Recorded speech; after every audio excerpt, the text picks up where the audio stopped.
Hello, welcome back to another live, people. Welcome back to the YouTube channel. Make sure you are leaving a like on the video and subscribing if you are new. We are trying to reach 1K before the Premier League season ends, but also we are trying. Well, actually, no, we already hit 800 in this month. I'm just used to saying that, but thank you very much for 800. Yeah, West Ham United 2, Leicester 0. This is what we're discussing today. Let me do a bit of explaining. The reason why there wasn't a match reaction, like the live match reaction yesterday, if you didn't watch the fan cam, is basically I was on the train. I was basically like in my dad's car, or driving back from fucking Westfield, not even Westfield, like near Westfield, and traffic was mad. Traffic was mad, and I'm trying to get something to eat afterwards as well. So I'm like, by the time I get home, it was like 11:30, which was when the stream was meant to start anyway. So there was kind of no point. So I thought, fuck it, I ain't doing anything on Friday. I might as well do the stream today. But shout out to everyone that's in here. Melon moving mad as always. Shout out to AJ. Please like the stream if you have not already. It really helps Mike's out. And please subscribe to the channel if you haven't already. It really helps Mike's out.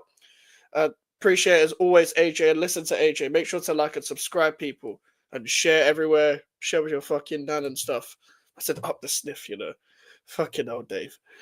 Shout out to Josiah. Yo, it's been a terrible week for me. Suspended on Twitter. I haven't done anything. Well, you got suspended again. Honestly, the app is kind of moving a bit mad. Whereas it comes to a point where you might as well have to stop using it. But I try not to use it as much as I used to be honest with you. But yeah, we're gonna keep this to like an hour, maybe an hour and 10 at max. So let's keep going, people. It's a one stiff, two stiff. Did you get a kebab? No, I got McDonald's. I usually get McDonald's after a West Ham game because it's just nearest to me, you know, just locally. Big up to Josiah as well. But let's get into the game, people. I don't know why people are complaining, to be honest with you. I've got nothing to complain about when it comes to this match. I'll be real with it. I'll be real. I've got nothing to complain about. And you know it's mad when I've got nothing to complain about. Because I'm always complaining about this club. I'm always complaining. I was complaining about the starting lineup when it came up. Because as much as you don't change, what's it called? A winning side. As much as you don't change a winning side. It's a very different game, as I discussed in the preview and in the streams coming up to the game, where this is going to be a game where we have more of the ball to try and break down Leicester. We're going to be trying to break Leicester down, sort of thing. We're not going to be trying to hit Leicester City on the counter-attack at all. We're not.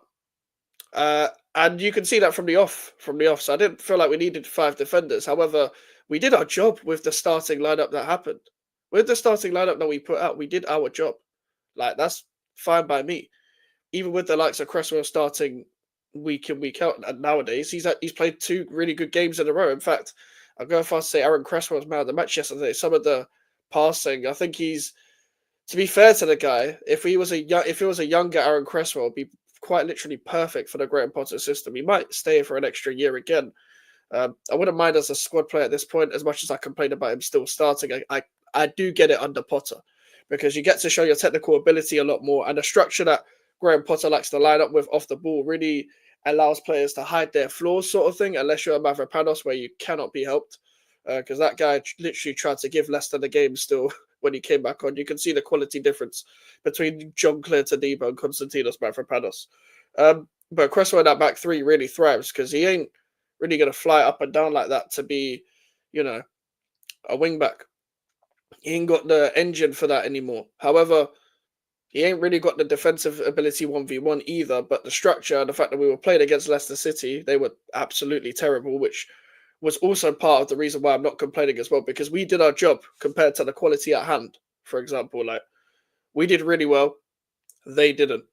Simple as that. But we didn't have to go to an extra gear, We didn't have to go to an extra gear. Like, it was a boring game, but, like, so what?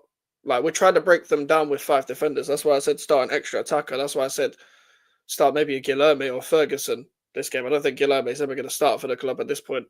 There's always one guy who we always sign that never starts for the club. We always have this out of club. Last time it was Maxwell Cornet. This time it was Guilherme.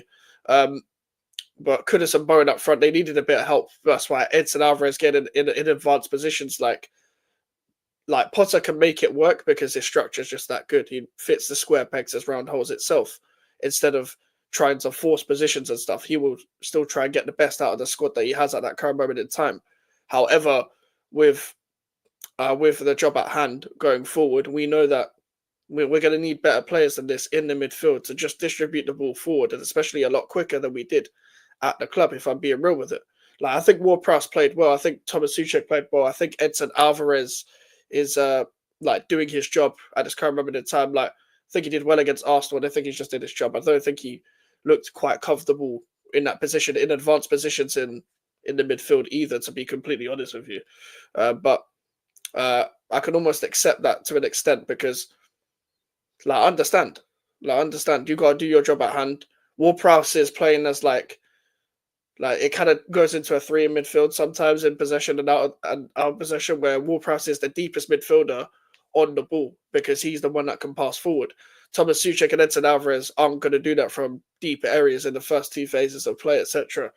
Like, I think Suchek was doing well though with his quick passing, trying to at least help and link up with Wan-Bissaka and Bowen. Again, Wan-Bissaka playing amazing. This guy is sensational. Honestly, Wan-Bissaka's been brilliant under both managers, to be honest with you, going forward and defensively. Like, the guy doesn't get ripped apart. We all know this already, but he was just having fun yesterday, to be honest. It was like he was discovered the sport again for the first time in a very long time. And it kind of surprised me how much of a new lease of life he's really taken to us.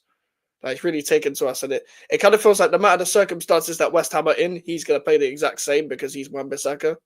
Like, he's become inevitable at this point.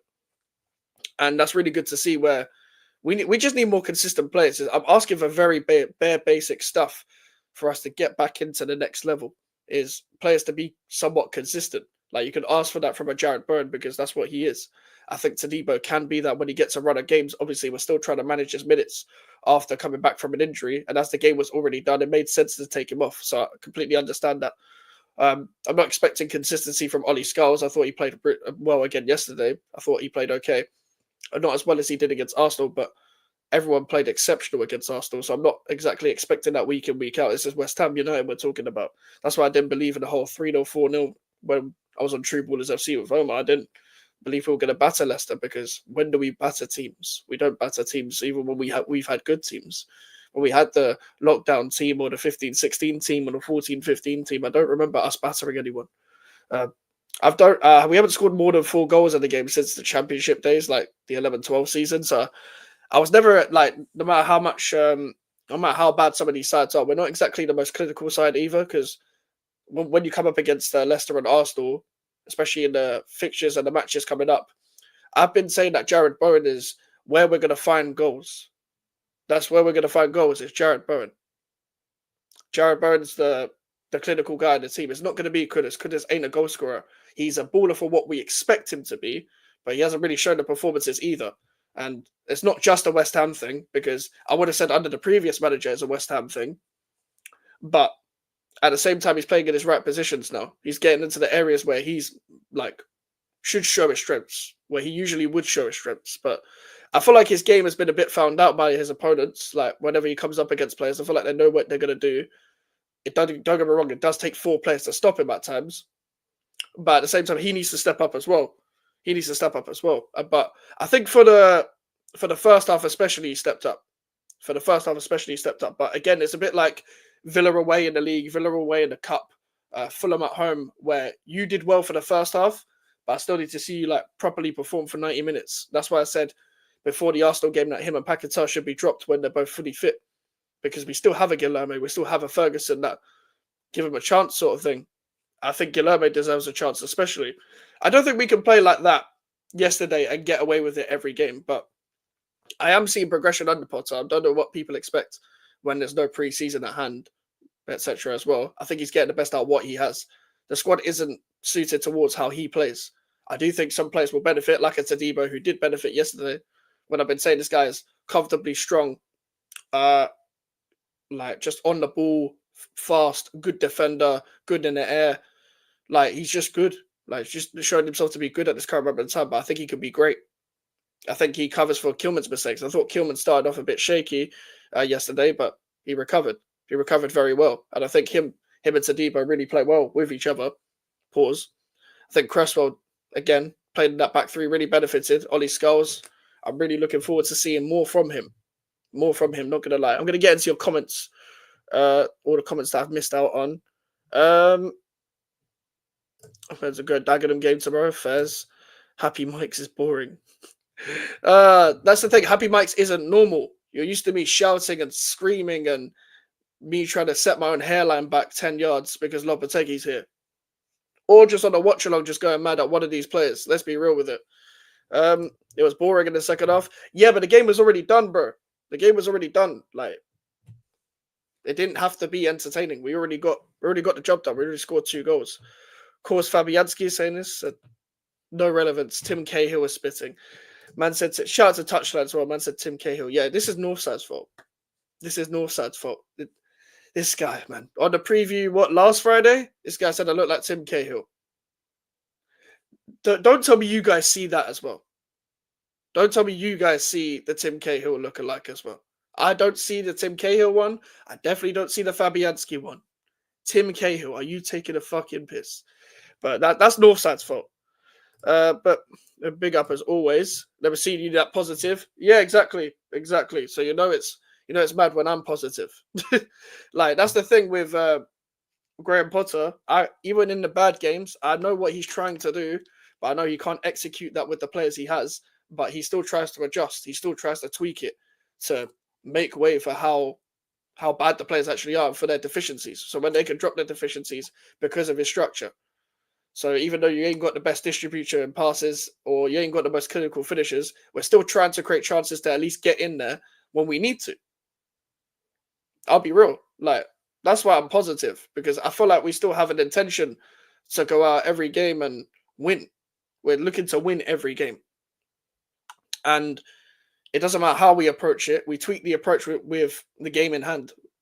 So when it's Arsenal, cool, we'll defend a bit deeper, but we still keep our principles. We'll just play on the counter a bit more. We're just more suited to the personnel that we have at this current moment in time. But when we are coming up against Leicester, we're going to have the ball a lot more. We're going to retain the ball a lot more. We're going to try and break them down instead. So it's kind of it's a bit like there's 2 different sides, but it's the same side at the same time with the 2 different approaches. You're still going to come up against, different teams are either going to sit back against you or high press against you. I don't think we're ready at this current moment in time to be playing through teams when they're high pressing us, etc. But at the same time, we're going to get there. We're going to get there. I think I'm going to talk about the tactical tweaks in a minute, but let me get into more of your comments. Thoughts on Souček? I think he's played really well since Potter's come in. When I rewatched the Brentford game, he wasn't that good. When I say rewatch, when I got to catch the Brentford game, he wasn't that good. And I don't think he's going to be a starter. There should be a starter at this current moment in time. Well, at this moment in time, he should start. But when Potter gets his players and gets the midfielders that I require the club to give him, I do think he should come off the bench and be somewhat of a squad player. Come on and score goals and play in the big games, etc. He will always pop up with a goal. And to be honest, his on-the-ball ability still isn't that good to me because he turns like a bus. He's very easy to tackle when he's on the ball. And especially with games where we're going to get pressed a lot more, it's going to get a bit long. Like, he's not a player to unlock low blocks or anything, but when we need to just put crosses in so he can make an impact, that's more the games he's going to be suited to, the more physical games or the games where we're defending in a low block or we're attacking someone where they're in a low block. Because we can score goals if we're whipping in the right kind of crosses. He'll find himself on the end of it. I feel like his off-the-ball ability has always been there, but he can get targeted by mobile players, mobile 10s, etc. But it's been a while, to be fair. It's been a while. I do think he has a place, but just not as a starter. I think he's been really good since Potter's come in, though. Really tried to adapt. I do still believe what he said was bullshit about his on-the-ball ability. I still think it is bullshit because he's quite easy to tackle, as I said. Tim Cahill looks closer to Lampard than he does you. You look nothing like Tim Cahill. There you go. Fabianski is actually close. I disagree. I said boo, water, boo. I've got to stay hydrated. Get some pints down your son. I haven't had alcohol in no, actually 2 weeks ago. I think it was 2 weeks ago. But I haven't had that much alcohol this year. But I'm trying to stay somewhat in shape. I'll be real. I'm trying to stay somewhat in shape. So unless I'm in the pub before the West Ham game when I'm watching like an early game or something, or I'm just out where it's necessary, where it's convenient for me to drink. I ain't gonna be drinking. I've got a lot of cider in my house that I haven't touched. I'll be real, and I don't know what to do with it because I'm not gonna be drinking it anytime soon. I'll be real, and a lot of Magnus in my house. And I haven't had a Magnum uh, since like Boxing Day when I was on the Southampton watch along as well. So there you go. There you go. Like I ain't been drinking that much alcohol as of recently. By the way, this is the first of 3 streams. We'll have 2 more streams tonight. Be live with Jay at 7, and we'll be live with Melon and Alfie at 10. So this is the first of 3 streams. We'll try and keep this to 45 minutes, an hour roughly. But yeah, we've got more to discuss about the game for sure. Also, like going back onto the like distributing the ball forward. I think that's why Ward-Prowse is playing a lot more because Ward-Prowse did his job, and I think he unfortunately has a lot of PR at the club. I think it's very over-exaggerated PR. If I'm being 100% real with you, if I'm being real with you, like I think he has way too much PR. But I think it kind of works. But also, the centre backs do get forward for Potter in a 3, mainly one of them. So it becomes like a 4 at times in possession and stuff. Like obviously Cresswell was the one going forward, helping Skulls out and stuff. But also Max Kilman was stepping into midfield. But I think that was half instruction for Kilman to step up in midfield because he's one of the best at just passing the ball forward in between the lines and stuff. But also, I think it was also because like they were defending really deep in the 4-4-2 that ended up becoming like a 6-2-2 at times, the way Leicester were defending. And to be honest, no matter how deep they defended, their actual defenders are shit. There's no point defending in a low block if your defenders are shit. There's no point. Because if your defenders aren't intelligent and not going to be able to read the game properly, then you see what Wout Faes is capable of. Yannick Vestergaard wasn't that bad, but Wout Faes is one of the worst defenders I've ever seen in the Premier League. One of the worst centre-backs. This guy is like, he's like this age of the Roger Johnsons and the Titus Brambles that you see that play for these kind of clubs, like us and Leicester, for example. Like teams outside the Big Six where they have that one big bozo that allows them just to cause their relegations, essentially. It will cause their relegations. And he's part of that. He's part of that by far. We just targeted him. Like the second goal that we scored, I don't know how Bowen even got out of that. I don't know how Vardy let him through, how we got like 2 deflections for an own goal, etc. Like I don't understand Leicester. I don't understand them. They pretty much gave us the game, essentially. Like we had the ball, we were comfortable with it. It was frustrating the first 15 minutes. I felt like he probably needed to sub on an attacker quite early.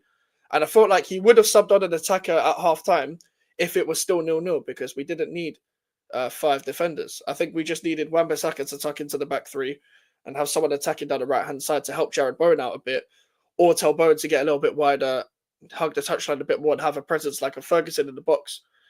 But the players did their job at the end of the day. Like, I get it was quite boring in the second half, but we already scored 2 goals. So the game was done. To be honest, the game was done at 1-0. Like, usually as a West Ham fan especially, you're kind of worried when you're 2-0 up, 3-0 up, etc. Because we've seen this too many times as West Ham fans where we've been known and prone to bottle it a lot in 90-minute games where it ends up being a 3-3 or we lose 3-2 or we lose 4-2. Or even when we're 1-0 up and we've lost 2-1, like we did it against Chelsea earlier.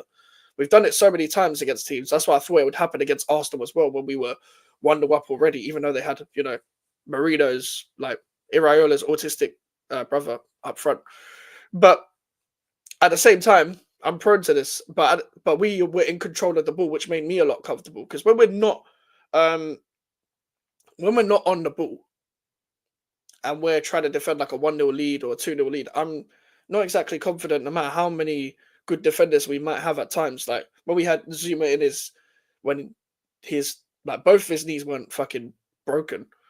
He was a good defender at reading the game and Angelo Bonner before the injury, but I was still nervous. Like Kilman and Tadibo, it was very easy for them to just head the ball out from the box, etc. Like Leicester became very predictable in the end, but at the same time, they were predictable, but that's all they needed to do was just clear the ball. All they needed to do was clear the ball. They had like one good cross all game. Areola could have set up a deck chair and just, went on a sunbed or some shit. Like, he didn't have to do anything these past 2 games. Areola hasn't been tested these past 2 games. Simple. He hasn't been tested since the Brentford game where we lost. And it was good that we won at home because we haven't won many home games this season. It's been torturous going to the London Stadium this season. I mean, it usually is, but it's been 10 times worse than most seasons I've been to, apart from like 16-17 season, the very first season. But at the same time, again, we got the job done. Got the job done. We haven't been good for like 3 years as a team. I'll go far, say 3.5 years. So I'm hoping Potter can at least restore like some of the basics that we were good at, or he can develop a team into his image and hope. And listen, there's been a couple reports about him being back, so we'll get onto a couple of the articles that I bookmark on Twitter. Well, a couple of articles, a couple of quotes from the articles. You know what Twitter's like and stuff. It's the Athletic, so they are somewhat reliable, but take it with a pinch of salt. Anything you see on Twitter, I'll be real with it. But shout out to everyone in here. Make sure you are leaving a like on the video, because this is the only stream, as I said, that we're doing. We are also live with Jay, Hotspur Cave at 7, and live with Melon and Alfie at 10.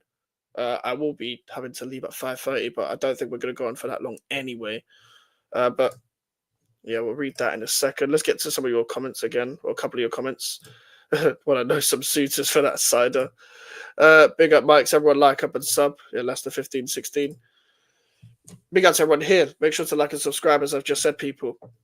But every year, yeah, we're linked with the same fucking players, and Jonathan David's one of them. But a report from the Athletic, assuming by Shane Thomas, because he's the what's it called, the representative, the West Ham representative for the Athletic, even though he supports Arsenal. Graham Potter has lifted morale and intensity in training sessions. He is building West Ham in his image and will be backed by the board this summer. Jonathan David is among options West Ham have lined up. I wanted Jonathan David in the previous summer. Obviously, every fucking transfer window, West Ham are linked with a different striker. And we know Ferguson wasn't going to get signed permanently, regardless if he was going to do well or do shit, because we'd either be priced out or he just goes back home like a broken man to Brighton. So it makes sense that we're linked with another striker again, because we fucking need one. But it makes sense that he's lifting morale and intensity in training sessions, because that's what we're playing like. We're pressing. When have you seen West Ham press? And press well. And not even press well, just press in general. We don't even press. Like, before Potter, a couple half-hearted presses under Lopetegui and David Moyes. Pellegrini, half-hearted press. Like, Bilic, we never really pressed. We kind of just walked about, defended tight, and then let Payet do his thing. We don't really press. We never had much intensity off the ball running in this West Ham United teams that we've seen over the years, especially under previous managers. So it makes sense that Graham Potter's up the morale and intensity. And trust me, if I played under Junior Lopetegui, I'm pretty sure most competent coaches that I played next would lift my morale. Like, building West Ham in his image, that's good. That's good. I fucking hope so. But a lot of this is just words to me. A lot of this is just words. I need to see it. And the fact that he will be backed by the board in the summer, good. Good, he should be. And I expected him to be anyway. He should be backed. He's a coach.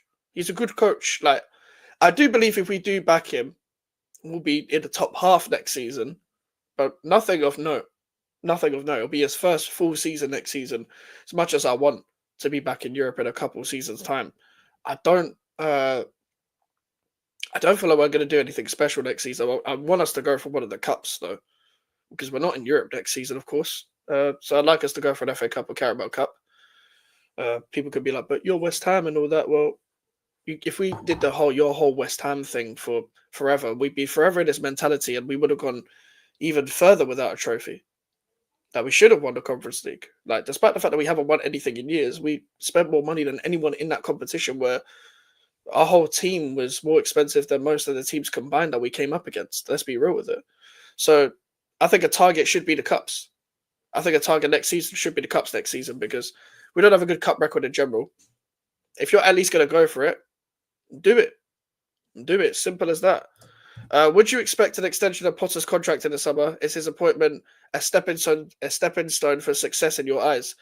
From his perspective, a stepping stone. If he does well again, I feel like he might stay for a bit, not going to lie, if he just carries on the way he's carried on, because Maybe, well, from my perspective, I think he's suited towards a club of this size rather than the big six teams or big six teams that actually want to win things, etc. I don't think he's one of the managers. I think he's got the tactical nous to do well in cups and stuff, but maybe not like winning leagues or anything.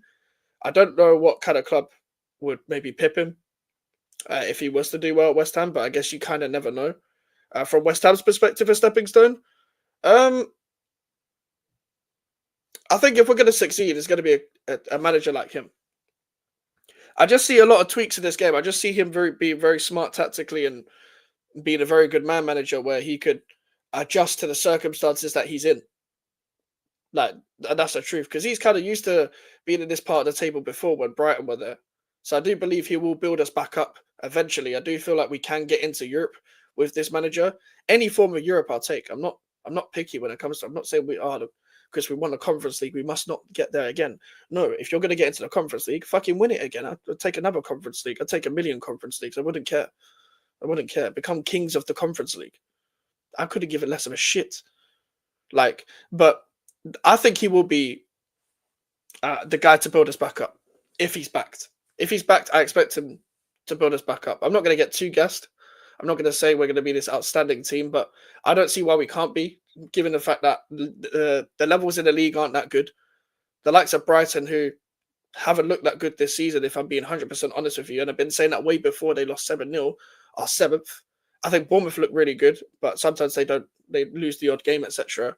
Newcastle don't look that good, but they're still up there. Same with Villa, even though they've got European football. Like, I think the floodgates are open in the league. I just think we're the team that missed out on carrying on that success, carrying on the success that we built on. People could be like, well, the sacking of David Moyes wasn't probable, but I'm not going to go into that conversation again because everyone knows my perspective.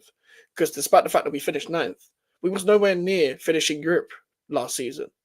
We was nowhere convincing enough on the pitch to finish in Europe. Not points tally wise, but you knew West Ham were going to lose the next game. I literally told bare Chelsea fans that we were going to lose 5-0 to Chelsea before we lost 5-0 to Chelsea. I knew we were going to lose to Crystal Palace, but we lost to Crystal Palace. Like, last season was just inevitable of turmoil. So I believe with a manager like him, if you build the club in his image, it's very easy kind of style of play to get behind him. He wants to kind of fix everyone in a sense where it's kind of possible from the type of profiles. He's not really used to these type of profiles, but at the same time, he can flip that, where he can fit the profiles into his system sort of thing. So I believe he can regain like West Ham United back up to the more on the top half of the table. Like, but when I mean top half of the table, I do want Europe. That's always going to be my expectation because we're not at Upton Park anymore, where we could just have a good day out, sit 13th, 14th, and basically be the claret and blue Crystal Palace. We are in a big stadium now where they promised us expectation 10 years ago. So I'm going to keep that. I'm going to keep that up because otherwise, what's the point? What was the point of the move into the stadium otherwise? When you move stadium, there has to be expectation. Otherwise, what's the point of moving out the home that you were staying in, sort of thing? Do you think Areola has regained his form? I think he has. I don't think he needed to do anything the past 2 games, but I think his distribution is it's better than Fabianski's. It's better than Fabianski's. It's not great, but it's better than Fabianski's. We're going to need a new keeper regardless. Hopefully they do. Hopefully both of them leave or maybe Fabianski stay for an extra year, let him sit on the bench, but get a first choice keeper in next season. Might have to sell Areola. But we need a keeper that could pass up from the back, but is also not, a spaz when it comes to just saving the ball, which is your job. So we do need a better keeper next season, for sure. I do think against Brentford and Chelsea, he did his job well. I think against Villa, he was fine as well. I think when he has been tested, he's done his job. He's been a solid 7. But I don't think he needed to do anything against Brentford and Arsenal. I think for me, when it came to Areola, of him being dropped under Lopetegui, one game against Tottenham, and everyone started cussing him. I know he wasn't good for other games as well, but it was that one game where it was we must pile on Areola. And then Fabianski had a howler against Liverpool in the cup, and then nobody gave him criticism. Fabianski has howlers in him. I'm not saying he isn't a great keeper. He is. They both are. And Fabianski's a better overall keeper, but No one gives shit to Fabianski ever. They always go at Areola. Always. But that mainly stems from the fact that of narratives in the fan base where, unfortunately, most of the fan base is very agenda-driven anyway, where David Moyes would pick Fabianski over Areola most of the time, apart from his last season at West Ham. And because a lot of the fan base were complaining about the lack of game time Areola's actually getting, a lot of the Moyes inners would turn on, Areola because Moyes favoured Fabianski. It's all about narratives in the fan base. All about narratives. From West Ham's perspective, a stepping stone. So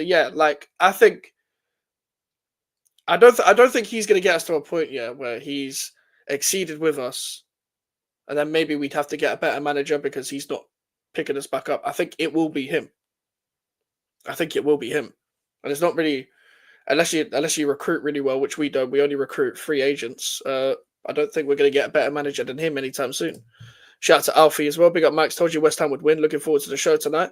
Yeah, you said West Ham would win, but I was mainly going to the fact that Omar was saying like 4-0, 5-0 and stuff. I'm like, nah, bruv.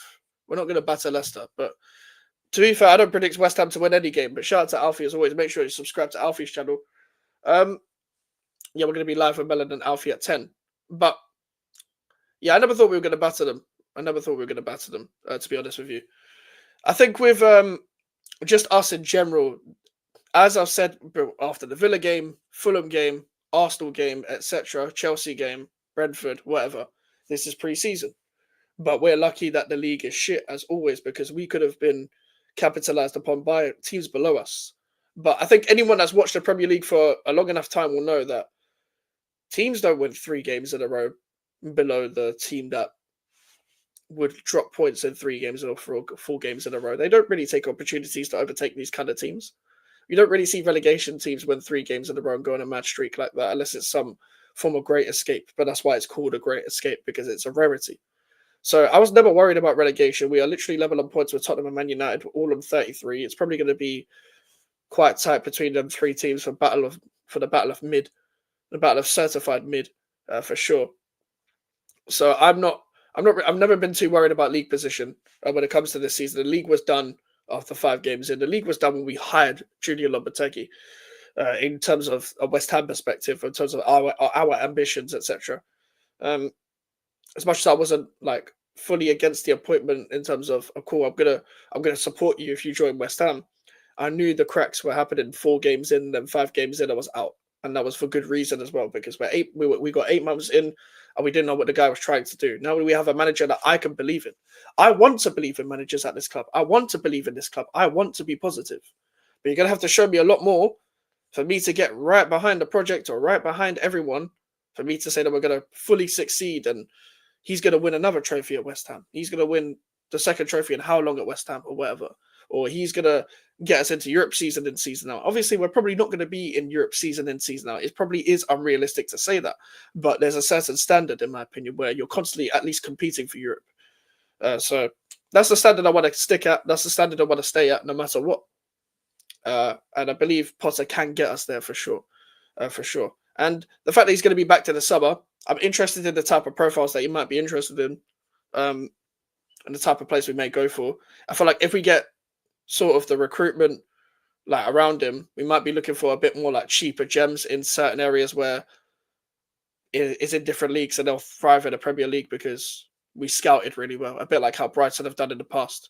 We're probably trying to shape a similar way to Brighton if the owner actually, has any common sense. And I don't mind to an extent. Like, if we have a not big budget, but let's say it's like 120 or some shit maximum. Let's say it's even 80 million in the summer. Let's say it's a total of 80 million in the summer with the amount of signings that we're signing. I'm hoping it's a few cheap signings that we can get like for 10 mil and under, because I feel like there's some hidden gems in leagues that we probably may not be watching or may not be keeping an eye on necessarily, where no one really looks at the Belgium league, or nobody looks at the Dutch league, or nobody looks at the fucking, I don't know, like even the French league at times, to a certain extent. But you got to look at these leagues, even the Portuguese league, for example, where there might be some gems, there might be some cheaper gems that they'll fit a certain profile that can benefit your system, that can develop your system, and that can develop your team in general. So I'm looking forward to that as well, to see what kind of players we are linked to. I hope it's not constantly obvious players where we're only trying to sign Premier League proven players. Because if we are, then fuck off. Like, just simple as that, just fuck off. But listen, people, I'm going to end it there. I'm going to keep it to 40 minutes because I've got 2 more streams to do, but I've also got stuff to do in between the streams that I'm doing as well, because I'm trying. Basically, my chair broke on the day of the Arsenal watch along. My chair broke when I sat on the chair and it was broken. So in that Arsenal watch along, I'm sitting very awkwardly on a chair. Right now, I'm sitting on my bed. I had to rearrange my room, tilt my bed to another angle so I can do this. Basically, I'm not going to sit on a fucking stool, and I'm not going to sit on these dead chairs. I'm not going to sit on these dead chairs where they've got no back support, or it just hurts to sit. It just hurts to sit. So I'm getting a new chair. I'm building it. Well, I'm not building it, but I'm gonna have to build my own setup, like rearrange my fucking setup again. So that's what I'm doing in between these 2 streams. So I thought you were taller, taking a piss. Jonathan David Linkson, inshallah. I hope not. But listen, people are going to be back at 7 with Jay, aka the Hotspur Cave. I'll see you guys at 7 and then at 10 p.m. Take care and peace.